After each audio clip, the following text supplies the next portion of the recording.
Hi ಎಲ್ಲ ವಿದ್ಯಾರ್ಥಿಗಳಿಗೂ Educare life for life ಚಾನಲ್ಗೆ ಸ್ವಾಗತ. ಮೊದಲೇದಾಗಿ ಹೇಗಿದ್ದೀರಾ? ನಂತರ ಸ್ಟಡಿ ಹೇಗೆ ನಡೀತಾ ಇದೆ? ಸ್ಟಡಿ ಆಕ್ಚುಲಿ ಈಗ ತುಂಬಾ ಚೆನ್ನಾಗಿ ಮಾಡಬೇಕು. ಆಲ್ರೆಡಿ ಚೆನ್ನಾಗಿ ಸ್ಟಡಿ ಮಾಡ್ತಾ ಇದ್ರೆ ತುಂಬಾ ಒಳ್ಳೇದು. ಇಲ್ದಿದ್ರೆ ಈಗ ತುಂಬಾ ಚೆನ್ನಾಗಿ ಸ್ಟಡಿ ಮಾಡಿ, ಯಾಕಂತ ಹೇಳಿದ್ರೆ ಮುಂದೆ ಮಿಡ್ ಟರ್ಮ್ ಎಕ್ಸಾಮ್ ಬರುತ್ತೆ.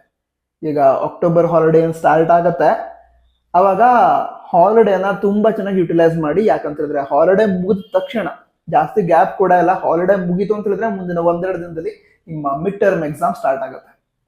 ಈಗ ಮಿಡ್ ಟರ್ಮ್ ಎಕ್ಸಾಮ್ ಅಲ್ಲಿ ಒಳ್ಳೆ ಸ್ಕೋರ್ ಕೂಡ ಮಾಡಬೇಕು. ಅದಕ್ಕೆ ಎರಡು ರೀಸನ್ ಇದೆ. ಮೊದಲನೇದಾಗಿ ಈ ಮಿಡ್ ಟರ್ಮ್ ಎಕ್ಸಾಮ್ ನ ರಿಸಲ್ಟ್ ಏನಿದೆ ಅದು ನಿಮ್ಮ ಫೈನಲ್ ರಿಸಲ್ಟ್ಗೂ ಕೂಡ ಆಡ್ ಆಗುತ್ತೆ ಆಸ್ ಎ ಇಂಟರ್ನಲ್ ಮಾರ್ಕ್ಸ್. ಓಕೆನಾ? ಸೊ ಅದಕ್ಕೋಸ್ಕರ ಒಂದು ಎಕ್ಸಾಮ್ ಚೆನ್ನಾಗಿ ಮಾಡಬೇಕು. ಮತ್ತೊಂದು ತುಂಬಾ ಇಂಪಾರ್ಟೆಂಟ್ ರೀಸನ್ ಏನು ಅಂತ ಹೇಳಿದ್ರೆ, ಈಗ ಮಿಡ್ ಟರ್ಮ್ ಎಕ್ಸಾಮ್ಗೆ 50% ಸಿಲೆಬಸ್ ಇರುತ್ತೆ. ಈಗ ಈ 50% ಸಿಲೆಬಸ್ ನ ನೀವು ಪರ್ಫೆಕ್ಟ್ ಮಾಡ್ಕೊಂಡ್ಬಿಟ್ರೆ, 100% ಪರ್ಫೆಕ್ಟ್ ಮಾಡ್ಕೊಂಡ್ಬಿಟ್ರೆ, ಫೈನಲ್ ಎಕ್ಸಾಮ್ ಏನಿದೆ ಅದರಲ್ಲೂ ಕೂಡ 70 ಮಾರ್ಕ್ಸ್ ನ ಎಕ್ಸಾಮ್ ಏನಾಗುತ್ತೆ, ಈಗ ಫಿಸಿಕ್ಸ್ ಆಗಿರ್ಬಹುದು, ಕೆಮಿಸ್ಟ್ರಿ ಆಗಿರ್ಬಹುದು, ಬಯಾಲಜಿ ಆಗಿರ್ಬಹುದು, ಸೊ ಇವುಗಳ 70 ಮಾರ್ಕ್ಸ್ ನ ಎಕ್ಸಾಮ್ ಅಲ್ಲಿ ಆರಾಮಾಗಿ 50 to 55 marks out of 70 score ಮಾಡೋದಕ್ಕಾಗತ್ತೆ. ಯಾಕಂತ ಹೇಳಿದ್ರೆ ಆಪ್ಷನ್ ಇರುತ್ತೆ. ಸೊ ಈ 50% ಸಿಲೆಬಸ್ ತುಂಬಾ ಪರ್ಫೆಕ್ಟ್ ಆಗ್ಬಿಟ್ರೆ ನೀವು ಆರಾಮಾಗಿ ಒಳ್ಳೆ ಸ್ಕೋರ್ ಮಾಡೋದಕ್ಕೆ ಈಗ ಓದ್ಕೊಂಡಿರೋದು ಹೆಲ್ಪ್ ಆಗುತ್ತೆ. ಸೊ ತುಂಬಾ ಚೆನ್ನಾಗಿ ಸ್ಟಡಿ ಮಾಡಬೇಕು. ಈಗ ಈ ವಿಡಿಯೋ ಮಾಡ್ತಾ ಇರುವಂತಹ ಮುಖ್ಯ ಉದ್ದೇಶ ಏನಂತ ಹೇಳಿದ್ರೆ, ಈಗ ಮಿಡ್ ಟರ್ಮ್ ಎಕ್ಸಾಮ್ ಸ್ಟಾರ್ಟ್ ಆಗುತ್ತೆ ಅದಂತೂ ಹೇಳಿದೆ, ಅದಕ್ಕೋಸ್ಕರನೇ ವಿಡಿಯೋನ ಮಾಡ್ತಿರೋದು.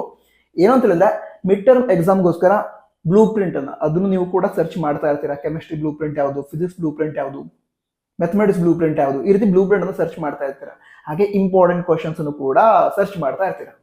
ನಿಮಗೆ ಈ ಇಂಪಾರ್ಟೆಂಟ್ ಕ್ವಶನ್ಸ್ ಹಾಗೆ ಬ್ಲೂ ಪ್ರಿಂಟ್ ಅನ್ನ ಪ್ರೊವೈಡ್ ಮಾಡಬೇಕು ಅಂತಾನೆ ಈ ವಿಡಿಯೋನ ಮಾಡ್ತಾ ಇರೋದು. ಈಗ ಬ್ಲೂ ಪ್ರಿಂಟ್ ಹಾಗೆ ಇಂಪಾರ್ಟೆಂಟ್ ಕ್ವಶನ್ಸ್ ಅನ್ನ ನಿಮಗೆ ಪ್ರೊವೈಡ್ ಮಾಡಬೇಕು ಅಂತ ಹೇಳಿದ್ರೆ ನನಗೂ ಕೂಡ ಗೊತ್ತಿರ್ಬೇಕಲ್ವಾ ಸಿಲೆಬಸ್ ಏನು ಅಂತ. ಅದಕ್ಕೋಸ್ಕರ ಈ ಮಿಡ್ ಟರ್ಮ್ ಎಕ್ಸಾಮ್ ನ ಸಿಲೆಬಸ್ ಏನಿದೆ ನಿಮಗೆ ಫಿಸಿಕ್ಸ್ ಹಾಗೆ ಕೆಮಿಸ್ಟ್ರಿ ಮೇನ್ಲಿ ಇವೆರಡುಗಳಂತೂ ಕಮೆಂಟ್ ಬಾಕ್ಸ್ ತಿಳಿಸಿ. ಯಾಕಂತ ಹೇಳಿದ್ರೆ ಇವುಗಳ ಇಂಪಾರ್ಟೆಂಟ್ ಕ್ವಶನ್ಸ್ ಹಾಗೆ ಬ್ಲೂ ಪ್ರಿಂಟ್ ನಾನು 100% ಪ್ರೊವೈಡ್ ಮಾಡ್ತೀನಿ. ಸಾಧ್ಯ ಆದ್ರೆ ಬಯಾಲಜಿ ಹಾಗೆ ಮ್ಯಾಥಮೆಟಿಕ್ಸ್ ಕೂಡ ಟ್ರೈ ಮಾಡ್ತೀನಿ. ಬಟ್ ಫಿಸಿಕ್ಸ್ ಮತ್ತು ಕೆಮಿಸ್ಟ್ರಿ ಅಂತೂ 100% ಪ್ರೊವೈಡ್ ಮಾಡ್ತೀನಿ, ಇಂಪಾರ್ಟೆಂಟ್ ಕ್ವಶನ್ಸ್ ಹಾಗೆ ಬ್ಲೂ ಪ್ರಿಂಟ್ ಅನ್ನು. ಅದಕ್ಕೋಸ್ಕರ ನಿಮ್ಮ ಡಿಸ್ಟ್ರಿಕ್ಟ್ ನಲ್ಲಿ ಈ ಫಿಸಿಕ್ಸ್ ಹಾಗೆ ಕೆಮಿಸ್ಟ್ರಿಗೆ ಯಾವ ಚಾಪ್ಟರ್ಸ್ ಇದಾವೆ ಇದನ್ನ ತಿಳಿಸಿ. ಯಾಕಂತ ಹೇಳಿದ್ರೆ ಮಿಡ್ ಟರ್ಮ್ ಎಕ್ಸಾಮ್ ಸಿಲೆಬಸ್ ಏನಿದೆ ಇದು ಬೇರೆ ಬೇರೆ ಡಿಸ್ಟ್ರಿಕ್ಟ್ ಅಲ್ಲಿ ಬೇರೆ ಬೇರೆ ಇರುತ್ತೆ. ಎಲ್ಲ ಡಿಸ್ಟ್ರಿಕ್ಟ್ ಅಲ್ಲಿ ಸೇಮ್ ಸಿಲೆಬಸ್ ಇರಲ್ಲ, ಬೇರೆ ಬೇರೆ ಡಿಸ್ಟ್ರಿಕ್ಟ್ ಅಲ್ಲಿ ಬೇರೆ ಬೇರೆ ಸಿಲೆಬಸ್ ಇರುತ್ತೆ. ಅದಕ್ಕೋಸ್ಕರ ನಿಮ್ಮ ಡಿಸ್ಟ್ರಿಕ್ಟ್ ಯಾವುದು, ನಿಮ್ಮ ಡಿಸ್ಟ್ರಿಕ್ಟ್ ನಲ್ಲಿ ಯಾವ ಚಾಪ್ಟರ್ಸ್ ಅನ್ನ ಇಟ್ಟಿದ್ದಾರೆ ಮಿಡ್ ಟರ್ಮ್ ಎಕ್ಸಾಮ್ಗೆ. ಈಗ ಎಕ್ಸಾಂಪಲ್ ಫಿಸಿಕ್ಸ್ ನಲ್ಲಿ ಇಂತಹ ಚಾಪ್ಟರ್ಗಳು ಇದಾವೆ, ಇದನ್ನ ಕನ್ನಡ ತಿಳಿಸಿ. ಈಗ ಉತ್ತರ ಕನ್ನಡ ಡಿಸ್ಟ್ರಿಕ್ಟ್ ಇದರಲ್ಲಿ ಫಸ್ಟ್ 3 ಚಾಪ್ಟರ್ಸ್ ಇದೆ ಫಿಸಿಕ್ಸ್ಗೆ. ಅದ ನಂತರ ರೇವ್ ಆಪ್ಟಿಕ್ಸ್ ಹಾಗೆ ವೇವ್ ಆಪ್ಟಿಕ್ಸ್ ಚಾಪ್ಟರ್ ಇದೆ. ಅದ್ರ ನಂತರ ಸೆಮಿ ಕಂಡಕ್ಟರ್ ಎಲೆಕ್ಟ್ರಾನಿಕ್ ಚಾಪ್ಟರ್ ಇದೆ. ಸೊ ನಿಮ್ಮ ಡಿಸ್ಟ್ರಿಕ್ಟ್ ಅಲ್ಲಿ ಬೇರೆ ಇರಬಹುದು. ಅದಕ್ಕೋಸ್ಕರ ಸೊ ಈ ಚಾಪ್ಟರ್ಗಳನ್ನ ಕನ್ನಡ ತಿಳಿಸಿ. ಹಾಗೆ ಮುಂದಿನ ದಿನಗಳಲ್ಲಿ ನಿಮಗೆ ಇಂಪಾರ್ಟೆಂಟ್ ಕ್ವಶನ್ಸ್ ಅದನ್ನು ಕೂಡ ನಾನು ಪ್ರೊವೈಡ್ ಮಾಡ್ತೀನಿ. ನಂತರ ನಿಮಗೆ ಇಂಪಾರ್ಟೆಂಟ್ ಕ್ವಶನ್ ಈಗಲೇ ಬೇಕು ಅಂತ ಹೇಳಿದ್ರೆ ನಮ್ಮ ಚಾನಲ್ ಆಲ್ರೆಡಿ ಅವೈಲೇಬಲ್ ಇದೆ. ಅಂದ್ರೆ ಹಿಂದಿನ ವರ್ಷದ ಸೆಕೆಂಡ್ PUC ವಿದ್ಯಾರ್ಥಿಗಳಿಗೋಸ್ಕರ ವಿಡಿಯೋನ ಮಾಡಿದ್ದೆ ಚಾಪ್ಟರ್ ವೈಸ್. ಈಗ ಎಲೆಕ್ಟ್ರಿಕ್ ಚಾರ್ಜಸ್ ಅಂಡ್ ಫೀಲ್ಡ್ಸ್ ಅವುಗಳಿಂದ ಬರುವಂತಹ 2 ಮಾರ್ಕ್ಸ್ ನ ಇಂಪಾರ್ಟೆಂಟ್ ಕ್ವಶನ್ ಯಾವುದು, 3 ಮಾರ್ಕ್ಸ್ ನ ಇಂಪಾರ್ಟೆಂಟ್ ಕ್ವಶನ್ ಯಾವುದು, ಡೆರಿವೇಶನ್ಸ್ ಯಾವುದು ಇಂಪಾರ್ಟೆಂಟ್. ಸೊ ಇವುಗಳ ಲಿಸ್ಟ್ ಮಾಡಿದ್ದೆ. ಕೇವಲ ಇದೊಂದು ಚಾಪ್ಟರ್ ಅಲ್ಲ, ಎಲ್ಲಾ ಚಾಪ್ಟರ್ಗಳ ಲಿಸ್ಟ್ ಇದೆ. ಹಾಗೆ ಕೆಮಿಸ್ಟ್ರಿದು ಕೂಡ ಇದೆ, ಅದನ್ನ ಚೆಕ್ ಮಾಡಿ. ಯಾಕಂತ ಹೇಳಿದ್ರೆ ಸಿಲೆಬಸ್ ಅಂತೂ ಹಿಂದಿನ ವರ್ಷದ ಸಿಲೆಬಸ್ ಈಗೂ ಇರೋದು. ಸೊ ಹಿಂದಿನ ವರ್ಷ ಯಾವ್ಯಾವ ಕ್ವಶನ್ಸ್ ಇಂಪಾರ್ಟೆಂಟ್ ಆಗಿತ್ತೋ ಆ ಕ್ವಶನ್ಸ್ ಈ ವರ್ಷ ಕೂಡ ಇಂಪಾರ್ಟೆಂಟ್ ಆಗಿರುತ್ತೆ. ನಿಮ್ಗೆ ಇದಕ್ಕೆ ಕನ್ಫರ್ಮೇಶನ್ ಬೇಕಾದ್ರೆ ಒಂದು ಕೆಲಸ ಮಾಡಿ.